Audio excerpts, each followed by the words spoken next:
Welcome, everyone, to another Voices with Vervaeke. I'm here with somebody you probably recognize by now, Vivian Dittmar. I know many of you have been watching the videos that I've been doing with Vivian. There's been a lot of feedback, a lot of positive comment, and we're going to pick it up. And so we had been doing a quite detailed argument in the Platonic sense. We had gone through notions about healing and transformation, and then we had moved into a deep discussion of the Transrational. And that sort of set up where we're going to pick it up, at least initially today, which is this notion of transpersonal, transegoic ways of being in the world. We're going to talk a bit about that. And then we're going to wrestle with the highly contentious and I think questionable notion of enlightenment and what that might mean or not mean. But first, welcome, Vivian, and maybe any initial words you would like to say and how you're framing this, how you're showing up, how you're oriented. Sure. Thank you, John. So happy to be back. I just noticed my heart is really beating because I'm very excited to talk about what we're going to talk about today. It's very fresh for me. It's not a subject that I wrote the book about 5 years ago and I've talked about it 100 times. This is really fresh for me. And it's when something is this fresh, it's very vulnerable because everything I write comes right from my core, and it's very delicate. So I'm feeling vulnerable, and that's precious. So yeah, I'm really looking forward to our dialogue, and I'm really looking forward to learning, together. So, of course, Vivian, I will respect your vulnerability. I'll ask you if I'm staying in alignment with it as we're moving through this, because this is a challenging topic, and I want to. And I know you do too. We talked before we turned on the camera. I want to challenge ideas and notions. I want to do that in a dialogical manner, not in any kind of debate. So let's start with you. Let's take it. We had this idea of the transrational, this more expanded notion of rationality, and I won't go over all of that. Just remind people that we had really tried to recover and extend this notion, and that opened us up to, well, if people are gaining that capacity, cultivating that capacity, it should ultimately have an existential change. It should change how they're being in the world, to use a Heideggerian phrase. And we started thinking about what are these transegoic states of being, transpersonal states of being, how does that show up in the world? And you're doing, like you said, you're thinking about this very deeply. And so what are some of your initial thoughts around that? How would you like to start? What grabs you first about that topic? Well, what I find most fascinating about it is that I myself and people I talk to about this can experience the world in different states. Mm-hmm. Mm-hmm. And very often we're not aware of this and we don't have a language for it. So we might experience ourselves at a certain moment in states where, what I would call transpersonal states, where our usual sense of self is not there. And our usual identifications are not there. Our usual stories are not there. And of course, this varies. I sometimes, when I talk about this in public talks with large audiences, I sometimes ask people to raise a hand, who knows this? And it really varies with the kind of audience I'm talking to. And I find that if I'm talking to a more spiritually developed audience, in the sense of people who've had a meditative practice for a longer period of time, there's more people who will say, yeah, of course, I know those moments when something in me calls me to do something and I know it's not me. I can't say I want to do that. It's more like something in me wants to do that and I can't even say what it is, and I know I better listen to it.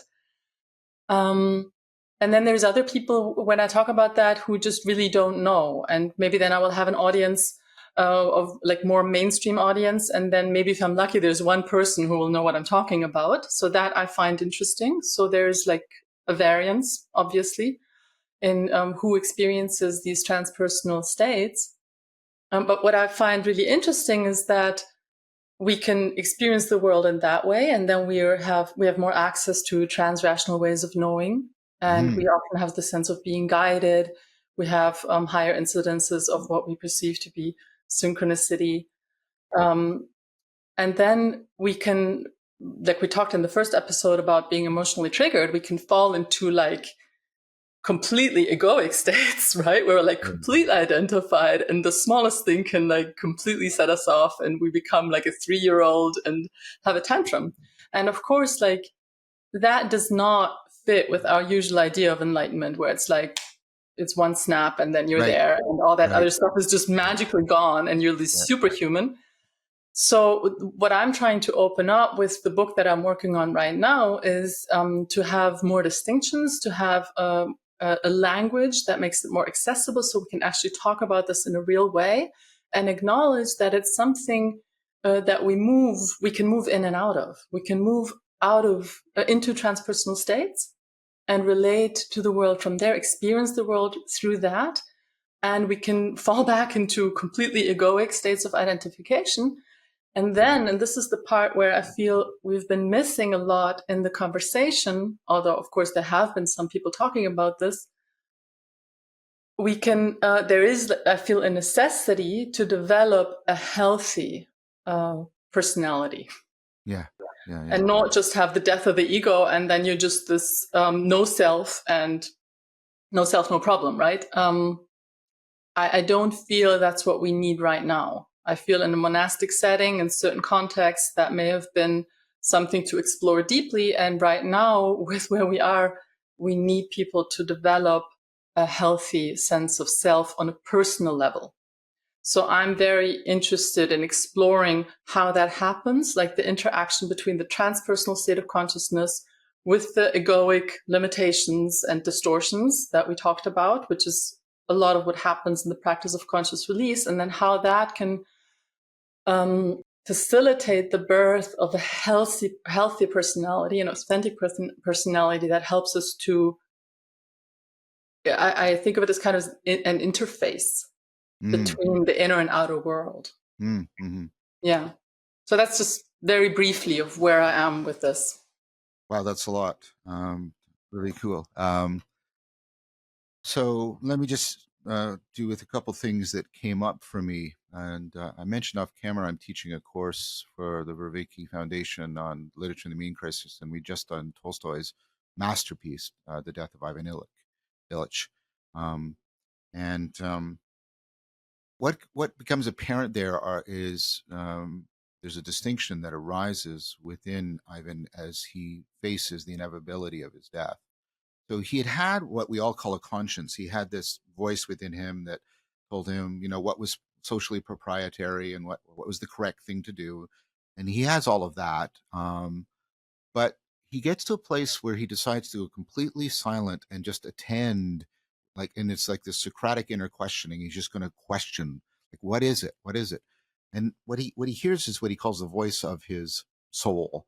Um, and what's interesting there is this goes to a distinction that you see in some of this literature, of a move from a sort of a social conscience to this other kind of conscience, witness. And first of all, I want to emphasize a thing here. We have tended in the West, like we do with everything else, to reduce conscience to feeling guilty.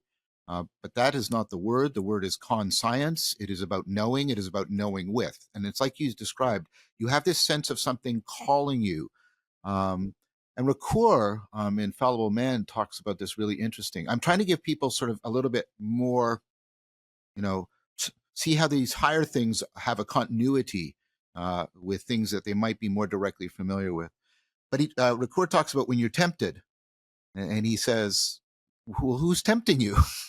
And it's you. Like there's somehow you are tempting you in this weird way, and conscience is supposed to be um, something that counteracts that. And then you have this notion of the conscience of the soul that is calling you towards the deepest kind of life you can live. That's what Yeah. Tolstoy. What happens to Ivan? He realizes that he has not lived well, even though he has lived correctly, and that distinction is really, really powerful. And Mhm. so, and of course, this also goes with ideas around character. And this notion that you have that you brought up, this really intrigues me. and of course this goes towards stuff about how we're sort of inherently dialogical in nature, we're somehow ahead of ourselves or beyond ourselves. I don't know what the right spatial metaphor is, but something like you said is calling us. It's not completely us, but it's not completely other than us. That's how many people describe it, and you're nodding, so that's sort of landing for you. um, and for me, I'm not saying it's identical. I'm saying it's continuous with. I'm saying it's a development of, a maturation of this capacity we all have for temptation and conscience, to be sort of beyond ourselves, but calling to ourselves in some powerful way. And for me, when I have these states that you're talking about, it especially, and I'm using calling. It doesn't have to be verbal. It can be that Yeah. witness consciousness, right? I'm just using that as a phrase. Um, for me, it has that weird sort of the other that is me, and the me that is becoming something other than me. I'm trying to get into the phenomenology a little bit, but I'm trying to relate it to something that um, we all do, which is we have moments of conscience in which we have that doubling. Now, it's very sort of about sort of fitting into our social cultural framework, our religious heritage, or something like that. But what's intriguing me is in these transpersonal states, that function of conscience can be taken up into something that is calling us beyond all of that. That's what happens in Tolstoy's story. That higher conscience allows him to challenge his lower conscience, which was actually preventing him from facing his death authentically. Does that land for you at all? This is Completely. what. Yeah. Okay. And for me, it really ties in with what we spoke of last time when we spoke of how transrational ways of knowing show up and that they're nonverbal and that they're really subtle. Yes. And this is how this, what you would maybe now call this higher conscience, shows up, versus the lower conscience is very verbal, right? And it's a lot Yeah. of like what Yes. society expects as its morality in the learned sense.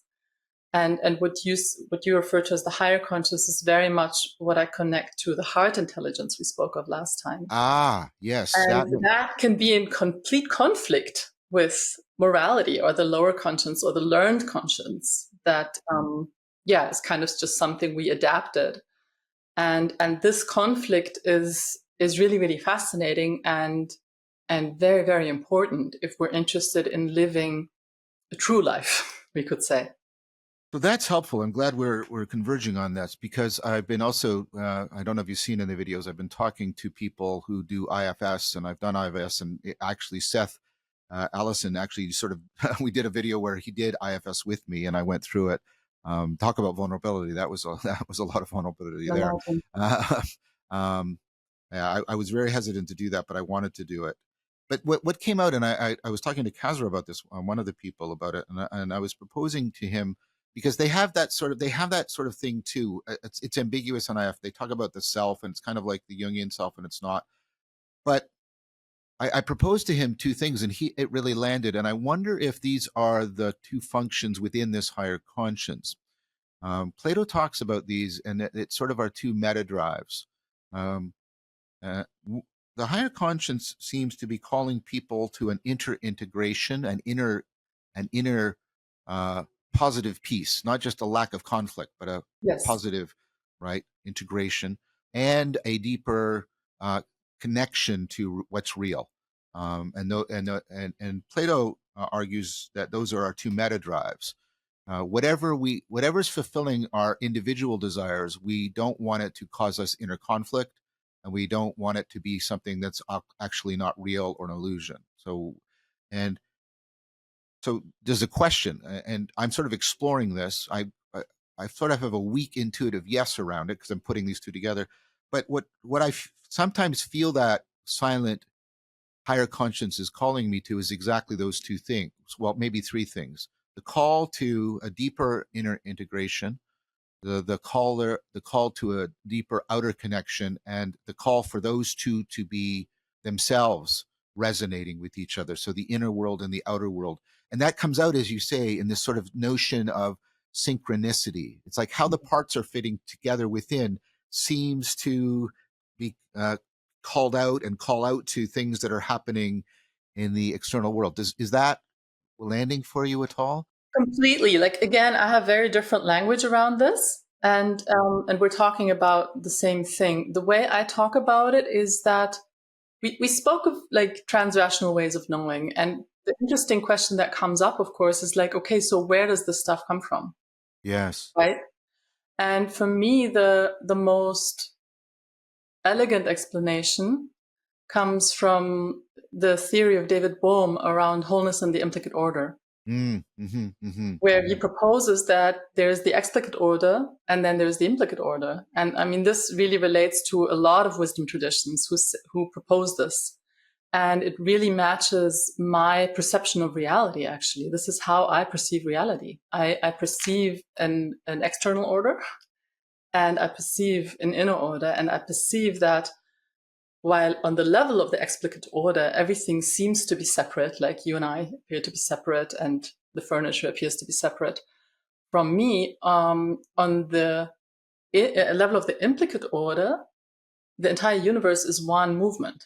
And that's where everything is connected. So the fact that there is such a thing as synchronicity from that perspective is completely normal. It's not what we sometimes say it's a miracle and it's magical. No, it's not. It's really odd, actually, how much humans can be disconnected from inner order. And this is where I love your concept of sin. I actually wrote a little article inspired by it. It's in German, unfortunately, where I kind of reconsidered this notion that maybe sin is just like being disconnected from inner order, and or it's actually drives that can disconnect us, more precisely, like the Christian concept of sin. Because if we give too much space to them, then we lose touch with that, what I call like inner alignment, where we are receptive to those signals coming from our higher conscience, coming through through transrationality and actually guiding us on our path. So when we are aligned, and a lot of my work is about teaching people on a practical level how to again and again come into that state where they are connected to the implicate order and then also to the explicate order. And we have a higher incidence of that experience of alignment between the two. Does that? Yeah, that sort of that microcosmic macrocosmic relation is actually coming back. I've been watching some stuff, um, this argument that's growing, having a growing company of followers in physics about how space-time itself emerges out of entanglement. That entanglement is the fundamental reality from which space-time emerges, which is really interesting. And then you get into the guts of sort of cognition, intelligibility, and Plotinus talks about this. He talks about the forms, the patterns of intelligibility are they all completely interpenetrate each other. Each one is an Indra's net, like each one is just a condensation of all the others. They're all like, and you think, wow, the deepest explorations of our cognitive conscious grammar and the deepest explanations of reality grammar seem to be converging in a very powerful way. And I don't want to make too much of that because that can lead to a lot of woo and a lot of sloppy thinking and a lot of really decadent exploitation of individuals by themselves and by other people.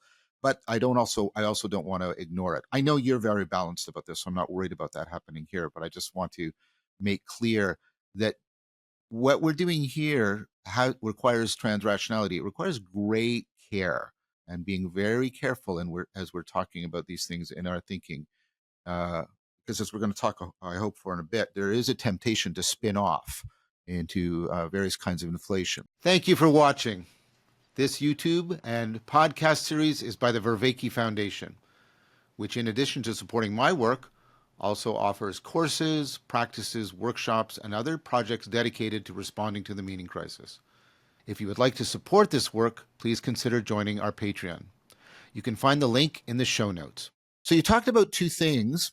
Well, you talked about one, and you've alluded to another a couple places. So people are often challenged by the fact, Plotinus talks about it, one of the Aeneads. He says, why do I come back into my body?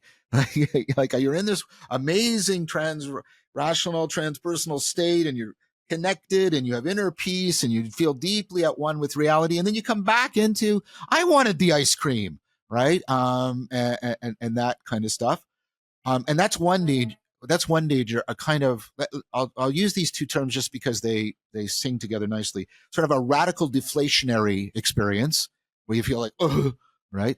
And then of course the other is people that think they're enlightened because they have experiences, and they become genuine assholes because they go through an inflationary thing.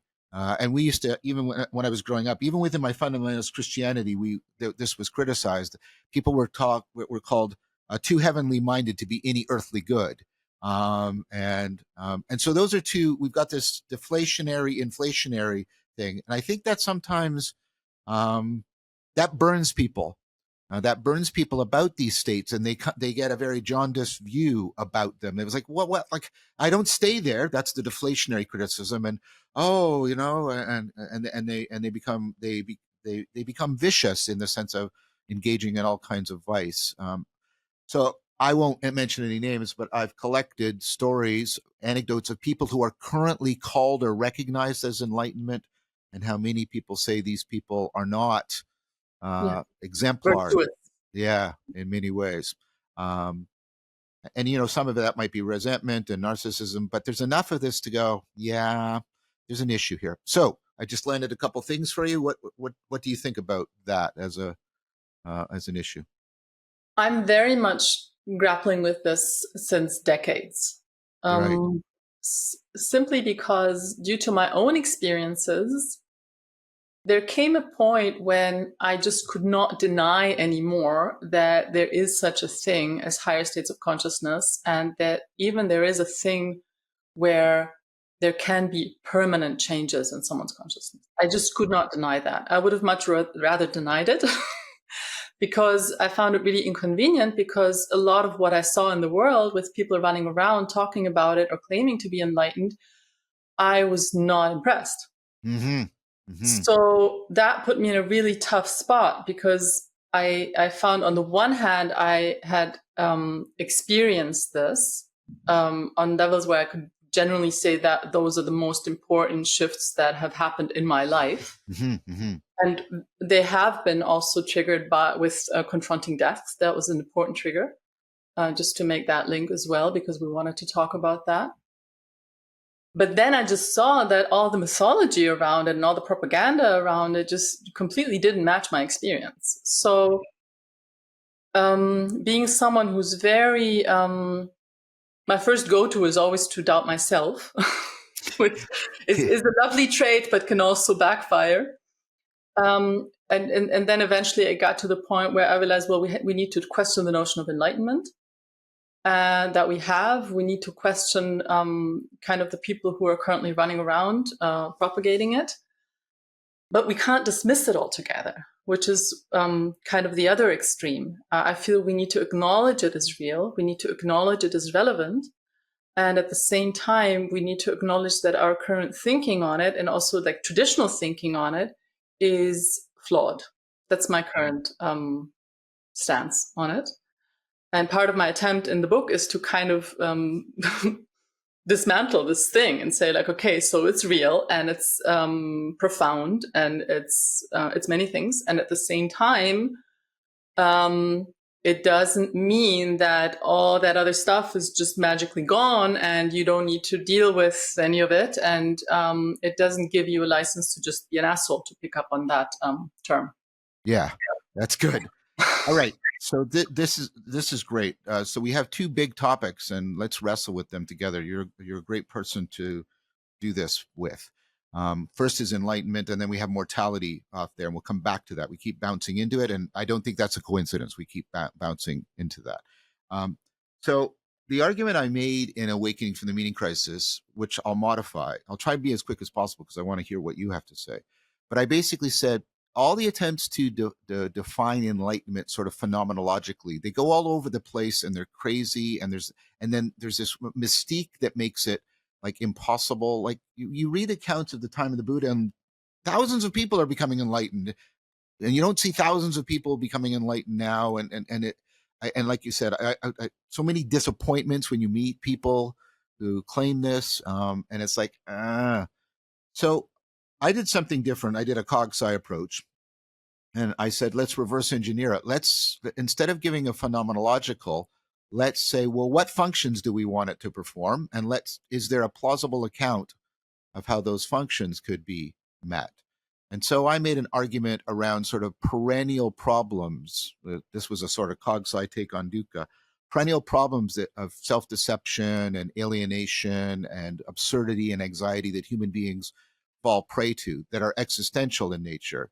And that what enlightenment is, it's a state of consciousness and conscience, gnosis, that cultivates a kind of character that allows people to reliably respond to these problems in a very wise manner. And instead of thinking, that would be great. Yeah. yeah. I'm all in. Right. And then I said, and of course, one of the advantages of that proposal is it goes from being an all or nothing to a more or less. People can be maturing in this, and we can also say, this dimension is not as developed as that dimension, which seemed to be a much clearer match to the kind of actual people I was reading about, and circumstances I was reading about. And it allowed me also to bring a tighter connection between enlightenment and wisdom. And this would also overlap with transrationality in an important way. Because one of the concerns that was also bothering me is that enlightenment was sort of spinning off here, and it wasn't seeming to attach very well to wisdom or virtue. It and that seemed to be something that the extant wisdom literature from the legacy religions was critical of. It was like, no, enlightenment should you shall know them by their fruits. This idea that what really matters is how people are showing up. Are they showing up wisely and virtuously? Are they helping to alleviate dukkha? Are they helping people to overcome alienation, anxiety, absurdity, self-deception, modal confusion? Are they reliably doing that for other people? Then for me, that's good enough to be enlightened. So what do you think of all about that as a proposal? Yes, I'm completely on board. And that's exactly what I'm currently trying to map. Trying to map the fact that, like, I use kind of three concepts of self. And of course, I write in German, so the terminology is a little different. But one way that I've tried to translate it is I talk about the ego, then I talk about the personal self, and I talk about the transpersonal self. Good. And in German, for the personal self, I use ich, which is I. And then for the transpersonal, I just use self. But let's just stick with the personal and transpersonal self. And I start out by just describing how the ego is essentially an illusion. And it's a map that we have created and that we confuse with the territory. So, and we do that, of course, not just with the ego, but we do that with the whole world, that we confuse the map and the territory.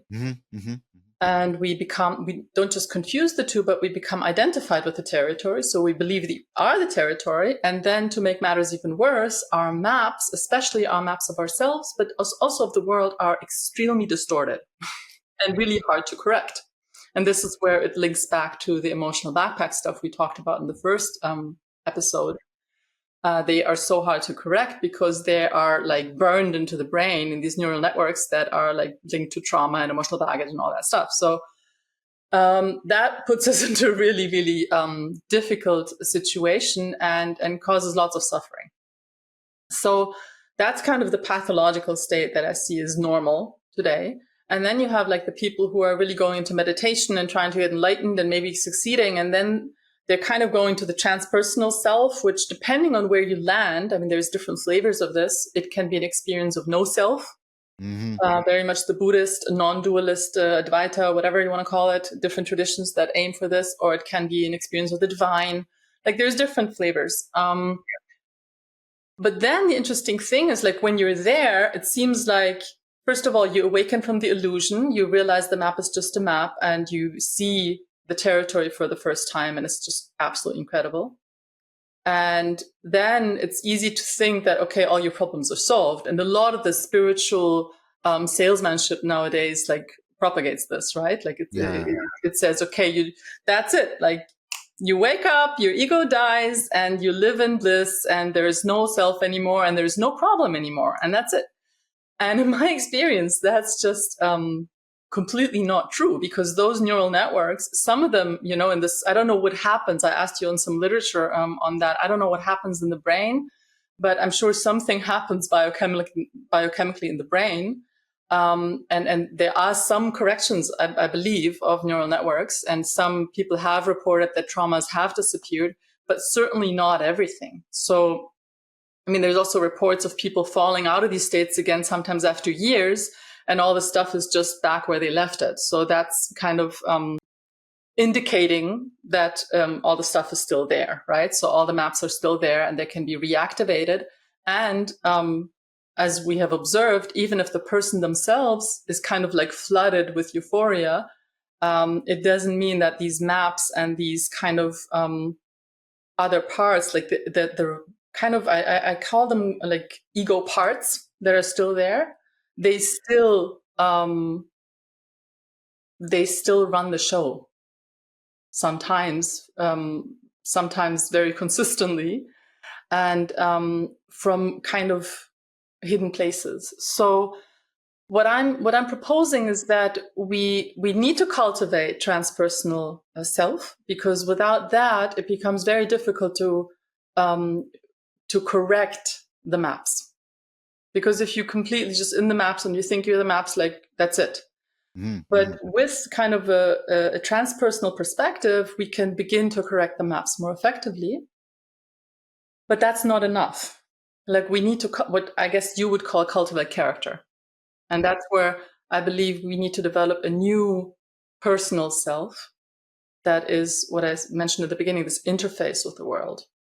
And my understanding is that while the ego was completely identified with the maps and the outer world and appearances, the transpersonal self is very much at home in the implicate order and the inner world. But we need people who are connected with the inner order and who have agency in the world. And for that, they need a personal self as an interface between inner and outer order. That's very helpful. And okay, so some things that came to mind for me. So that state of fully identifying with the map or the story, and navigation and narration are bound up together very powerfully. Yes. And I get that. And you want to pull away. And you talked about how some of these parts are still there and running, and you have to deal with that. But then you move to the interface, and this is the thing I want to talk about, because yeah, you shouldn't identify with the map, but you shouldn't throw it away either. What you have to do is you have to pull away like I don't know if you've ever done orienteering, where you reorient. You have to step away from looking at the map, and you have to reorient yourself, and then you know how to better use the map. And the reason I'm saying that is because of embodiment. It's these higher states are still continuous, like in the philosophical sense, with those parts of us that are embodied and connected to the world. We still have to move around in physical space. We still have to interact with people. We still have to communicate. We still have to solve problems. We still have to do all of that embodied stuff. And that doesn't go away. And all of that cognitive machinery, the map, let's call it, the map story, the navigation narration machinery, yes, we have to not identify with it, but we also have to, and I think this is what you're saying. We have to reappropriate. We have to reorient. We have to do some orienteering and say, well, okay, like pull away, step back and look at the map. Wait, maybe I'm holding the map the wrong way, and maybe the map, like, and you do maybe all it's completely distorted. Yeah. And maybe the map should be a globe, right? Because I'm doing a 2-dimensional thing, and it should be 3-dimensional. Yeah, we can play with the metaphor, but I just wanted to be clear, because I think you're saying this. I just want to make sure. It's not like everything that the ego was doing is just trauma or garbage that has to be overcome. There's also a whole set of indispensable skills and abilities and powers that have to be reintegrated, have to be re-inhabited. Because as you say, we have to have an interface. I think that functionality is inescapable for any kind of living organism, because an organism is not just its inner world or its outer world, but as you said, the interface between them. So is there, well, I'll ask you, is the idea not only that there are the ego parts that still have to be dealt with because they didn't go away just with enlightenment, but also there are, let's call them ego functions or cognitive functions. I don't know what you want to call them, framing functions. Yeah. Let's That let's zoom in on that a little bit Yeah, because I yeah, feel there's a lot there. Like, yeah, first of all, yes, we continue to have a body, yeah, yeah, and yeah. that's very clear. But besides that, so we need to continue to navigate in physical reality, but we also need to continue to navigate in psychological reality. And we also need to continue to navigate in metaphoric reality. So, like, we are now speaking, we're using metaphors. I mean, these are simply symbols. They're completely nonsensical unless somebody gave them meaning and we have a similar understanding of what they mean. So, on the level of symbols, we still have to interact with the world unless we choose to go live in a cave and go silent, which people have done. But that's not what we're talking about here. We're talking about bringing this into the world, right? And a lot of the world right now is not just physical, but it is symbolic or metaphorical or psychological, intellectual, etc. So if we say we just want to get rid of the maps, it means that we will no longer be able to interact, navigate, influence that whole level of reality, which is extremely powerful. I mean, it has been extremely powerful for a very long time now for humans.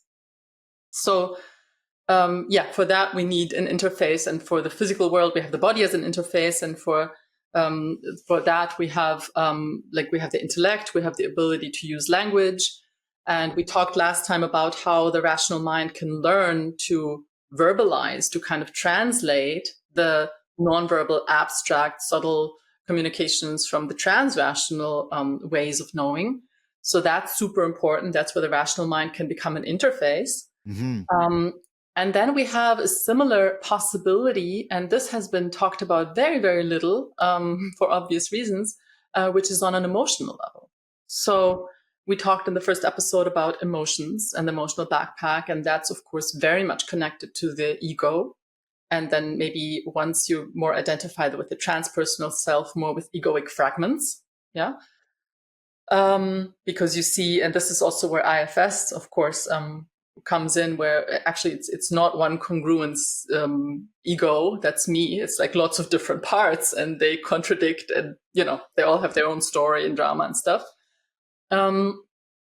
So what I'm very much interested in is how can we heal that and then develop that healthy personal self that has feelings, also feelings such as anger, sadness, shame, so very human feelings, but has them in a healthy expression in a way that increases my agency rather than takes it away, which is what happens with the states of emotional activation. And so that's kind of the emotional level of this, of being this interface, where we can have certain impulses maybe to do something in the world, coming from the transpersonal self, expressing itself through transrational ways of knowing. And I know, okay, this is mine to do. And then I can mobilize on a feeling level, I can mobilize a healthy sense of anger, which gives me the energy to actually do it.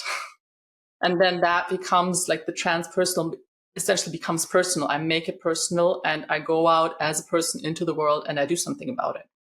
Just to give one example. That was extremely helpful again. So what I was thinking of, as you were saying that, I was thinking about how much the traditions talk about this. So Plato, you don't, when you ascend and you look at the sun, you don't stay there. You have to return back into the depths of the cave. Yes. Right. And the Buddha, when he was enlightened, the gods came and persuaded him that he should teach. Or in the Buddhist tradition, there is the idea of the bodhisattva, the being that is on the cusp of nirvana and then decides that they will not move to nirvana until they have brought all beings with them. And so, and there's many more examples. And, there's the idea of that you can't just be in sort of the universal and absolute. You have to bind it to to the particular and the specific, the personal. So well, why do you think we got to this place where, I mean, like, those are just really easy examples, like I can call to hand. You've got your experience. So we've got, experience of people actually in the trenches, if I can put it, a horrible World War I metaphor, right? Doing this stuff. And then we've got all this clear, teaching from the tradition. Why did we lose this idea about, what you're calling the cultivation of the personal self? Why did we lose that? Because that seems to be in many ways, in many of these traditions, a culminating thing. The final piece of advice: go back down into the cave, right? Teach everyone, be a bodhisattva, etc., etc. What to your mind? What do you think? I know I'm asking you to speculate, but I think it's important to do that. Why did we get into this? I feel we need to make another distinction, John. I mean, one thing is like to be the bodhisattva and go back into the world and teach. That's one thing. I mean, that's still very attractive to the ego, which is Ah, I not see. the Yes, problem, yes. right? Yeah, yeah, yeah. But I think what we're talking about is actually something else, which is that someone can have an experience of enlightenment. They can shift into transpersonal ways of experiencing the world and have this realization, this profound realization that this is actually who I really am and what the world really is, and this is what reality really is, and da da da da. And then what we're kind of missing is the understanding that then it takes an integration process of how to bring that back into a personal self. And maybe to go back to the metaphor of the map. Like you said, it's not about throwing out the map. No. However, in my most profound experiences of transcendence, I found that the map just completely, like it was just gone. Like it was just, Mm-hmm. yeah. And then later I would find, okay, there's still fragments here and there. It's not like it's completely gone. And one of the metaphors that I've used is there's been a lot of talk about the death of the ego. And I think we need to talk about the disintegration process of the ego. So after there's been a death, and there needs to be decomposition, kind of like the body decomposes once it has died. The ego also needs to be decomposed and needs to be assimilated. So what happens in that process, I found, is that there's a major correction of maps, because suddenly there is an ability to see the actual territory. And I can say for myself, it was like, wow, it's kind of like looking at those old maps, like that were made by people without the use of aerial photography. Yeah, yeah, yeah. And they would just, take a boat and go around an island, and they would make a map that once you had aerial photography, you realized like, what? I mean, this is completely off. And this is exactly how our egoic maps of the world are, because they were formed when we were kids based on feedback that we got from people who were like in their own, distortions. So we have maps that are really way, way off. And this is what you realize when you talk to people about their sense of self and who they think they are. And most people really have very, very strange ideas, very, very inflated or deflated, or, the whole spectrum. And this is a process to actually begin to create a new map that is more in alignment with the actual territory. Because a map is a very useful thing. With the map, it simplifies. The most important places are marked. I don't need to figure out anew every morning, like, who am I and what's my place in the world? No, I have a map. But it's a map that is adaptive, and I can correct it. And it's just a map. It's not who I am. Yes, that's good. That's helpful too. Um, I guess what I'm trying to ask is, um, I have a concern. No, I think I have an argument, um, that, and it actually, your notion of interface comes from like facing other people, and um, one of the things that I think happens, and maybe you alluded to this with the ego, I could be the great teacher, is, uh, I see people when they move into this being born again, this Transegoic self. The self is no longer something I have inside me. It is a way I am webbed, like you said, the implicate order with other people and other things. There's that interface. And that means that the person who is enlightened or like moving towards enlightenment in a reliable way, whatever metaphor we want to use, they still have to interact. And it's not that they're doing it just because they want, like just because they're generous. Um, you have to depend on other people and they have to depend on you. And all of those other people may not be moving towards enlightenment. And part of what you have to do is you can't forget, and you're not, this is what I'm hearing you saying, you can't forget what it was like to be entrapped with an identification with the map, to be emotionally burdened. Like you don't want to. Part of throwing away the map, one of the concerns I have with the inflated people is they lose their capacity for empathy and compassion. They lose the ability to remember, personally remember. Not they can remember it propositionally, but that's not what we're talking about. We're way beyond the propositional here.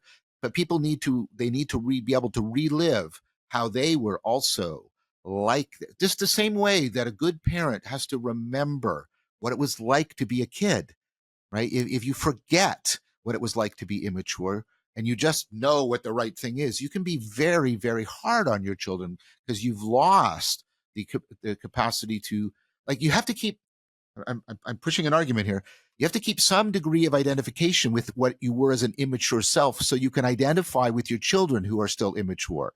Do you see what I'm trying to get at? Like, you don't want to throw away, you don't want to just make those things, propositional facts that you merely remember the way you remember 2 + 2 = 4. You have to be able to re-inhabit that so you can really, right? Really, I'm really playing with this notion of interface. Does that land with you?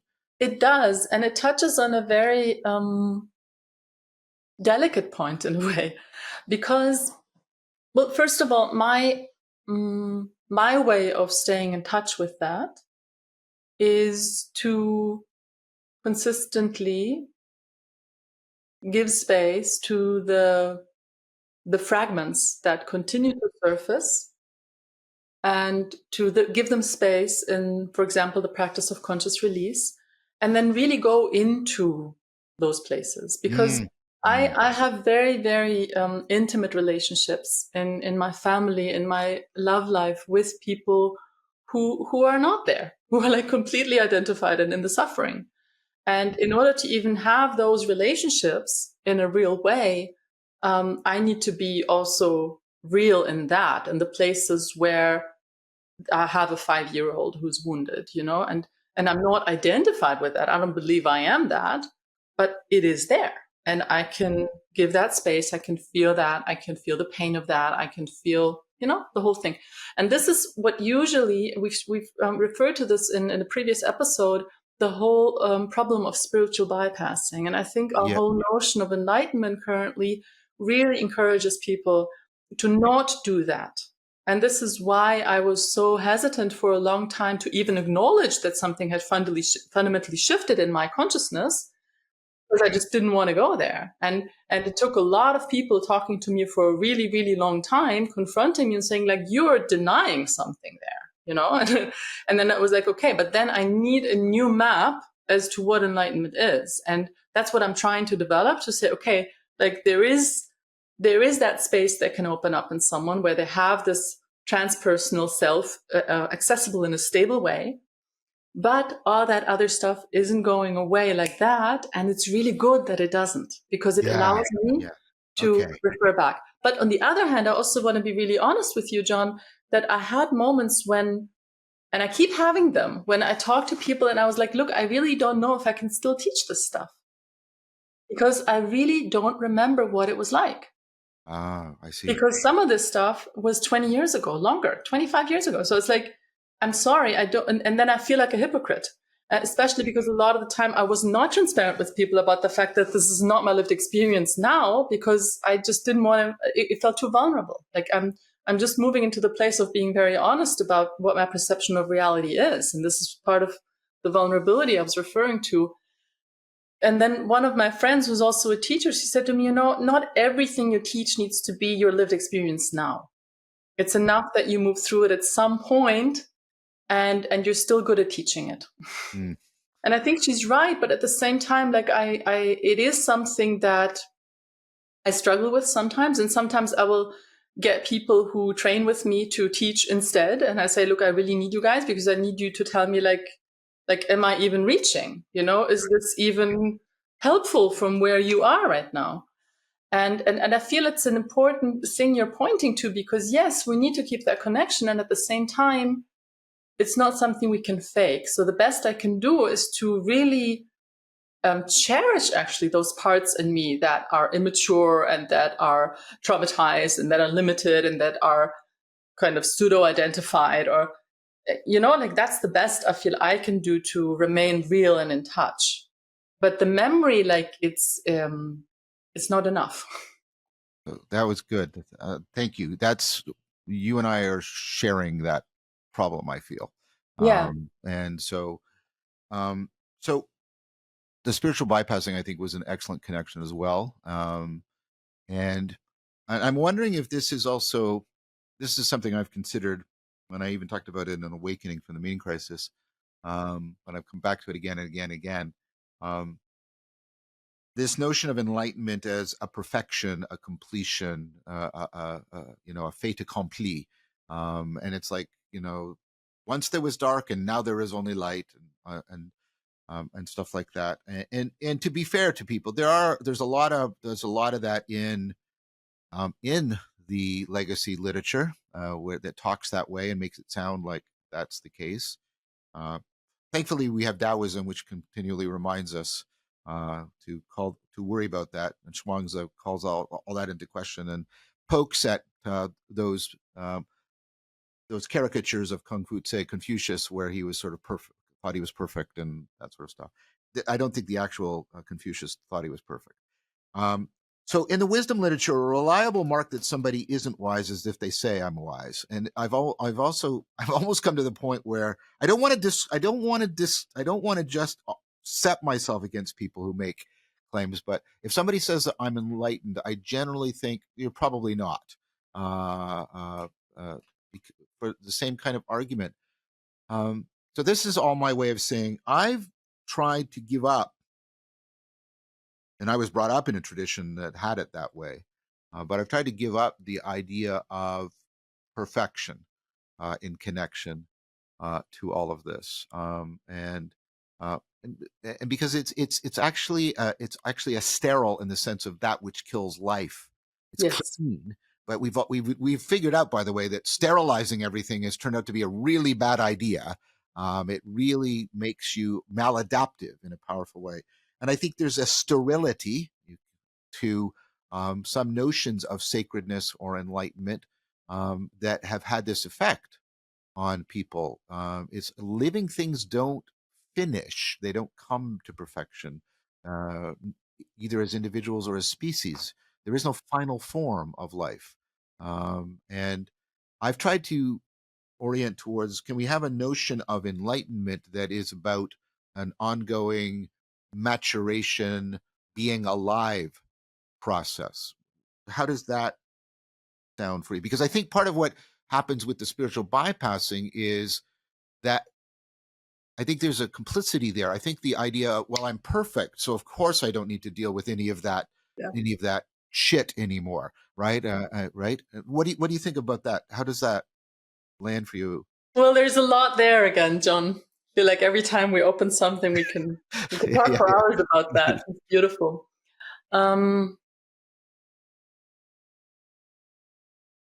so two things. One is when we're really in the transpersonal state, when we go deeply, and I know we both know this, we can have a profound experience of, I don't like to call it perfection, because perfection for me is also dead. Maybe completeness of I like wholeness better than Wholeness, yes. Vollkommenheit. In German, we say Yeah, Vollkommenheit, and it yeah. means something similar to perfection, and but it has the word whole. Yeah, so it's wholeness, and we see that. Well, like we see that, we feel that, and we recognize that, as more deeply true than all the judgments we have when we're in a more personal, identified state, right? Mm-hmm. However, that is a wholeness that includes imperfection. Mm-hmm. And I remember, like, that's the second thing I wanted to share, is that I remember after the last really, really profound shift in my perception of reality, which was only a couple of years ago, I kept a diary, and I was in this really deep place of really not having any sense of self. And it completely baffled me because it was for a very long time. And everything continued as though nothing had happened. And I was completely, I mean, my mind was like, how is this possible? But then what happened was that because there was this experience of this system simply be an expression of inner order, and everything was just happening. So me talking was just happening, me moving was just happening. But then I noticed that mistakes still happened. Mm-hmm. And I was like, Mm-hmm. well, this is interesting. And the mind asked, like, okay, so why do mistakes still happen? And then it was very obvious that mistakes need to happen all the time. Without mistakes, there is no possibility for movement, for evolution, for growth. So the way inner order expresses itself through any system has to have flaws and Mm-hmm. mistakes. And that's not an excuse to say, well, that's just the divine expressing itself through me. That's not what I'm talking about. I'm talking about developing an idea of wholeness or completeness that includes imperfection. And imperfection not as something that I can just say, well, that's just the nature of it, but that's as something that I work with and that I continue to be in relationship with and that I learn from and that I evolve with, not with the goal of reaching perfection, but simply as a natural part of being alive.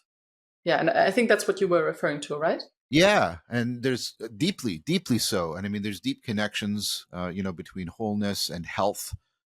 Even in German and English, they have related Yeah. etymologies, and we don't think of health as perfection. That's a mistake. I think one of the big mistakes that's happening in our culture right now, and Han talks about this, is an idolatry around health that is turning it into a quest for perfection, which is if I like, I'll spend all this time and I'll get so healthy that I will be a perfect human being. And this will allow me to segue into the next thing because in Plato, and this is one of my criticisms of Plato, Plato's my first love, and I will never abandon Plato, but that means I will also criticize him. And this is what I see in some of this health idolatry. It's that, well, if I'm perfect, I will be free from mortality. I will be free from finitude. I will be free from all of this. And part of it, and our culture is really awash with this, is a terrific inability to be mature, which means to face reality. This, I think, John Rusin is right. That's the fundamental feature of maturation: is to you're constantly turning from egocentric to ontocentric, facing reality, interfacing with reality more and more. Um, is Our culture is immature about death in a profound way. There is tremendous death denial and this pretentious, and I mean this in the pejorative sense, the pretentious pursuit of a kind of perfection that will alleviate my fear of death, because I'm perfect, and therefore, and I think even somebody as profound as Plato is tinged with that. Now, Plato's honest enough to have Socrates in the Apology say, "I don't know what happens when I die. I honestly don't," and he's appropriately humble about it.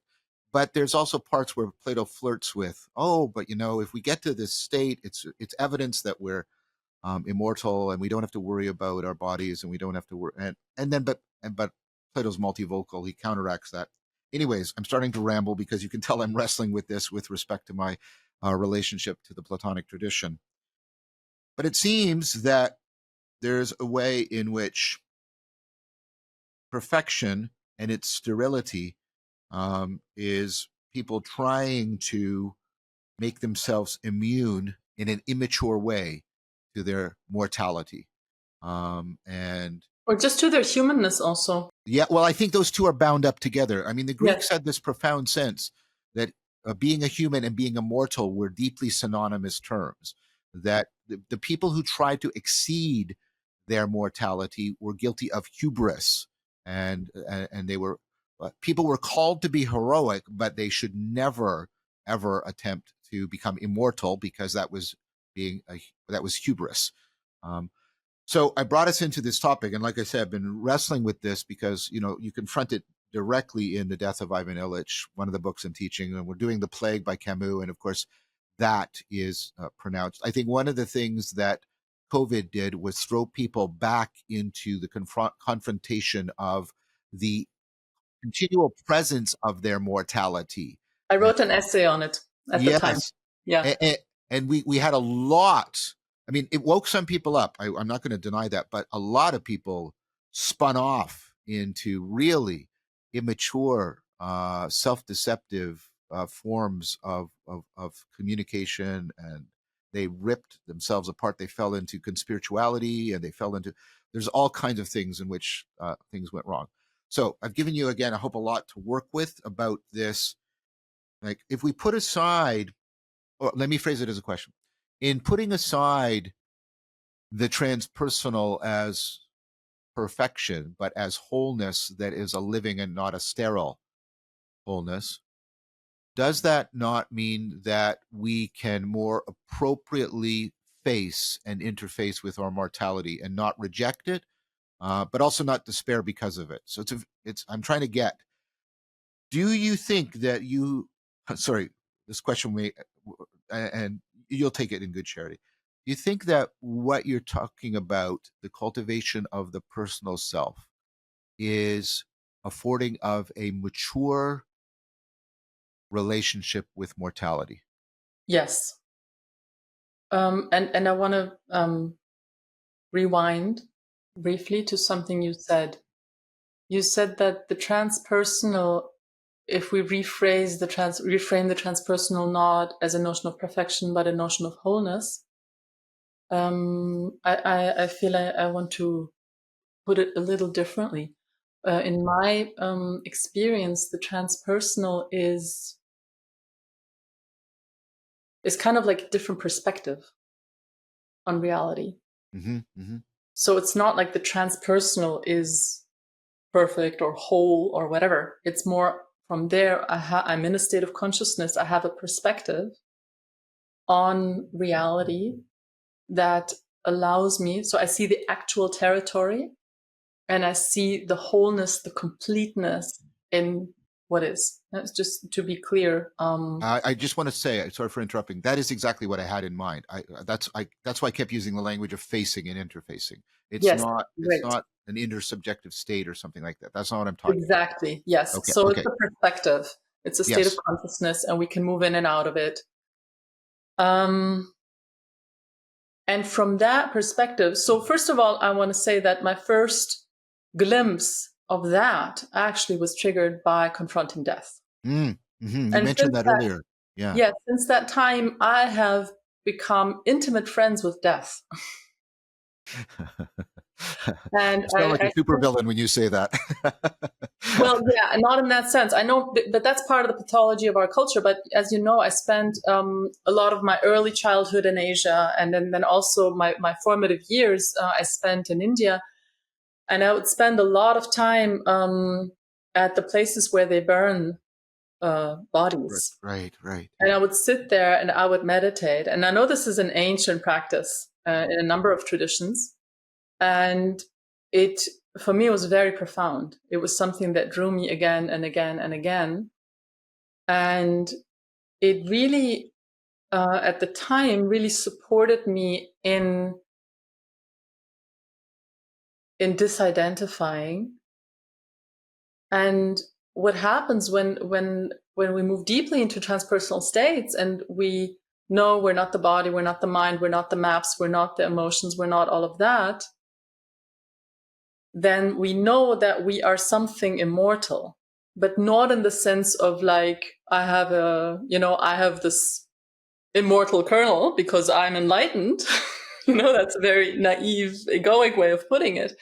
But in the sense of that there is a consciousness, and I know that's a term that we could talk about also. But anyway, let's just use the word that Sure, there is sure. something that gave rise to everything, and that I'm also an expression of that something that gave rise to everything, and that when I'm really deeply in that, and of course there's no I that can be deeply in that, but when there is a perception from that place, then that is perceived as eternal because it's also a place where there is no time. So that's excellent. And I am of a very similar position, and this is Spinoza's position, which has caused a lot of consternation to many people who read Spinoza. So the Greeks sort of culturally came to something analogous, but they actually proposed a distinction. And let me see if this lands for you, but I'll talk it through because I think it at least convergent with what you're saying. The Greeks realized that their gods were merely immortal and not eternal, that the gods were not the deepest reality uh, that was, as you said, beyond time and space, and that gives And the birth Greek to gods were not.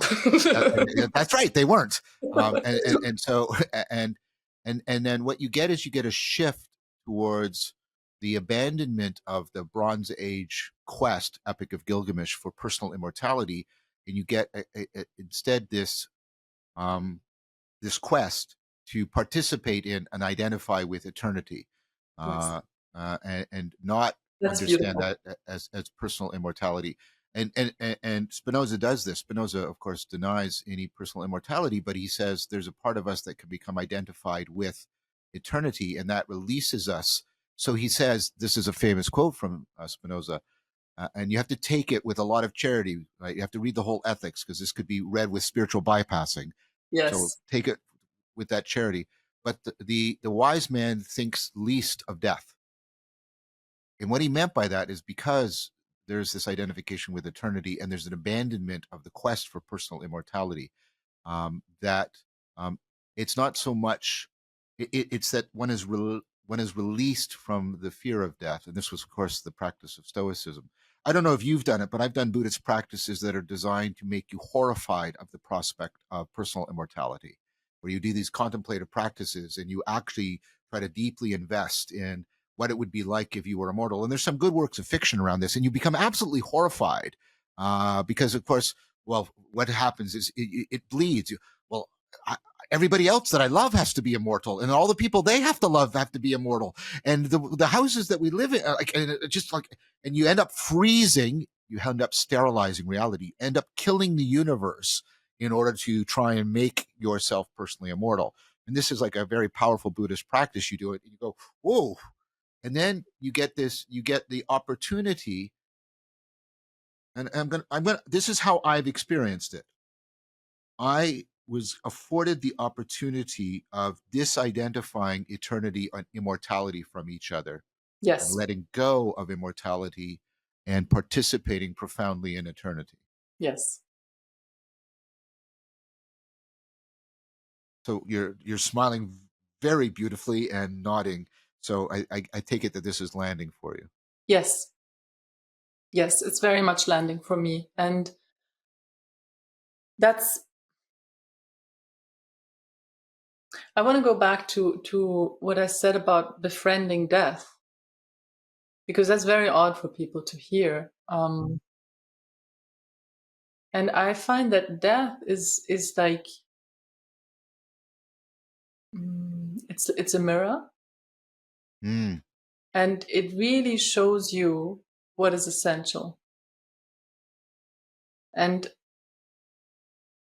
there was actually, I wrote some stuff on this that I haven't published, different encounters that I had with death in different forms, and how each of them was an invitation towards eternity, essentially, to recognize that eternity is not immortality, and that in the presence of death, actually, we become aware of all that is mortal, but we can also become aware of that which is beyond mortal and immortal. yeah. Yes. Exactly. Well said. And that's why I can say I've become intimate friends with death. I've developed a great appreciation and an awe for the phenomenon of death, and I think it's a great teacher Mm, to us, mm. and it's a teacher that we shun, we don't honor, we don't want to have, we don't want to listen to, and it's one of the reasons why we can get so lost in triviality. Mm. Ivan Illich, that was his life. Yes. He gets lost in all the trivialities and all the narcissism of small differences and minute differences in status and wealth and all of this stuff. And you talk to people who are actually confronting death, and none of that matters anymore. Yeah. So I wish we would confront that every day. Yes. Well, part of it is we put the people that are going to die away from us. I was present when my mother died. I was present. I was there. And I don't mean like for 5 minutes. I was there for the hours and hours of her dying. And that is something that people should do. I mean, I don't mean like in a torturous sense, but for because of what you're saying. Like, I think that metaphor you just used is a profoundly apt one. That our mortality is one of the most precious mirrors we have. That can make us reflect very, very deeply. And the fact that we aren't present with people dying, and we do a lot of make believe around corpses, that we dress them up and make them look like they're alive still and resting in a nice place. Um, and other cultures don't do this, as you know. Other cultures can be very extreme. They can put people out to be eaten by birds and things Yes. like that, because and we go, oh, that's awful. It's like there's a lesson that they are trying to to teach, and we shouldn't be so arrogant and just go yuck.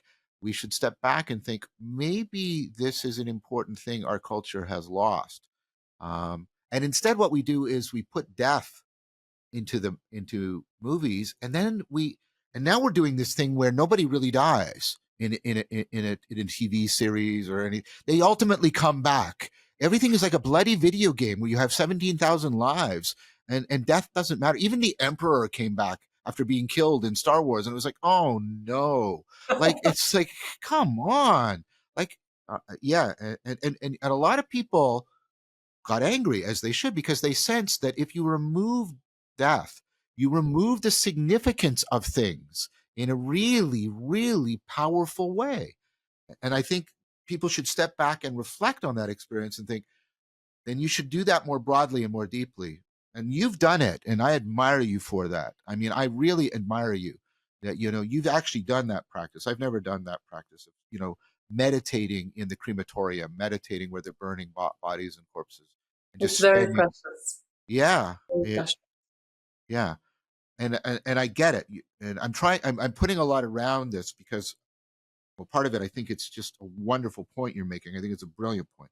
And secondly, I'm kind of, I want to, you've expressed vulnerability, and I want to put you in context so people are not writing you off as morbid or something. There's something else going on. Yeah, I know exactly. And so that's why I'm trying to say no, no, no. And I'm trying to say, when you don't like it, when they bring back the characters that have died because it undermines all of this other stuff that happened, right? All the significance. Death is a great mirror, like Vivian said. And I I did have one experience, and it was very, very powerful because it was my mother. Yeah. And so I have some sense of what that is like. Um, and I remember the distinction between me and some of my siblings. I have to be very careful here because like everybody else, I have issues with my siblings, especially around what happened with my mother's death. So I'm hoping that there's enough honesty in this that I'm getting some truth. But I do remember the distinction between how I was facing it, and many of them were rolling in the mythology of personal immortality to actually try to deny the fact that she was dying. They were doing the best they can to not face that she was dying. And I remember wanting to. This will sound morbid. I remember wanting to keep my eyes wide open for the horror. And I remember the horror of that moment where my mother was there, and then 2 seconds later, she wasn't. And part of my mind was going, that's impossible. And I was just sitting with that and being with that, and how wrenching and opening that is. So I'm trying to share with you, and I'm trying to, because I don't want people, our culture does that. It poo-poos any of this as morbid, and oh, you're masochistic and you're morbid, and so it's so unhealthy. And it's like, I hear us saying together, I hope, dialogically, no, no, no, you're ignoring a deeper kind of health here, a kind of wholeness of your humanity. Another way to put it would be to say that in order to really appreciate life, we need to appreciate death. Yeah. Marcus Aurelius said, everybody dies, but not everybody lives, because people don't do those two together. Sorry, I interrupted. Go ahead. Well, it's that. And I have a question for you, John, because I know that we both have an interest in the sacred. And one of the, what came back to me as you shared about your mother's passing was how I was present at a dear friend's passing. Mm, And what I experienced in that space, I experienced a sacred space opening up. mm, mhm. And it reminded me of the kind of sacred space that I experienced opening up around birth. Oh, interesting. So I just wanted to ask you whether you also had an experience of a sacred space opening up in witnessing the passing of your mother. So I was not at a state then, because that's 23 years ago, where I want to be really careful because I don't want to sound pretentious. I was more immature then about the sacred, if I could put it that way. Um, I had an experience, though, that I can say was honestly was numinous. There was an element of, like, that the Otto talks about.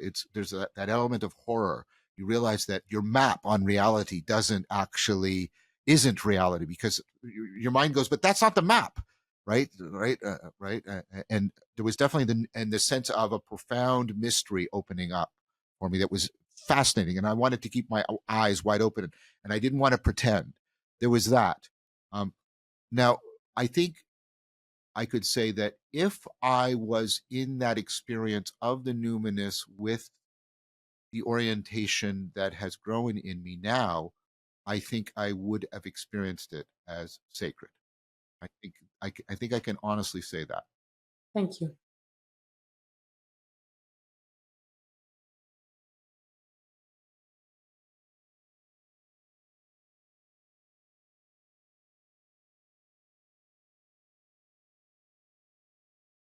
I feel that we're moving to a good place to come to a culmination, actually. Yes, we've covered a lot of ground. And I think we've covered it beautifully, and a lot of that is due to you. Um, you have a profound depth. Um, and there's one of the things that, and I mean this in a completely virtuous sense, that attracted me to you at Bergerac. It was like, and and you have continued to exceed that expectation. It is astonishing to talk to you. I genuinely hope that one of the functions of this trilogy of videos is that people become more aware of your work, Hmm. and because I think you are an important teacher and exemplar. And I think somebody who is both a teacher and an exemplar is at least moving towards being a sage. I know you won't want to be called a sage. Yes, appropriate reaction. But what I'm saying is, you're not just a teacher and you're not just an exemplar. You're a teacher and an exemplar. Like, there's a way in which being in your presence is to come into relationship with the kind of depth we've been talking about. And I hope, uh, I really hope that this helps to make more people aware of the very valuable work you're doing. And and have more people read your books. I have the emotional backpack. You've sent me a draft. I haven't had a chance to read it. I'm sorry. Of the new book. I'll get it when it comes out too. Yeah. There's great value in what you're doing. I think we both sense a deep convergence and resonance between your work and my work. Um, and I hope so at some point we'll talk again publicly. Uh, Yes. and I would Actually, go ahead. yeah. So, yeah, just really want to express my gratitude for your support, for our efforts right now to make my work available more broadly because it's been kind of locked in the German speaking bubble. Yeah, So I'm really, really grateful for your support. And I have so enjoyed this dialogue with you. And every time I'm just really, really, I feel so alive when I come out of these me too. dialogues with you. And I've been so touched by the work that you've done that has given me so many ways to connect everything that has come out of my inquiry, which is very much just going in, to connect it with like all the stuff that you've studied, which is just amazing. And there's a lot of stuff that I know, but I obviously don't know it nearly in the depth that you know it. And it's just so beautiful how that can come together. There is one subject that I would eventually love to talk to you about as well that we haven't touched on. It's actually the last book I wrote. It's on true prosperity, and it connects to something that you also referenced in Awakening from the Meaning Crisis, which is Eric Fromm's Having or Being. Oh yes. Okay. So just so you know, that's there, and it's not going to be published in English until next year, so we have time. But just so you know, I think that would be a lovely conversation to have. Oh yeah, yes, I do too. Uh, we're we're slowly moving towards retiring Voices with Vervaeke, and so it's going to be my conversations will be more sporadic and a little bit uh, uh, more. We're trying to make a shift, and you'll be included in this shift. And I don't want to insult anybody, but we're trying to sort of move, emphasizing more quality over quantity, because we're all feeling very stretched too thin, and we can't keep sort of the pace up at which we're doing it. Um, but you and I will definitely talk in the future. I'm not quite sure when, Yeah. and I look forward to that. I think something about that would be a very excellent conversation. I always give my guests the last word, Vivian. Again, thank you so much. This has been truly beautiful. Uh, and I'll give you the last word.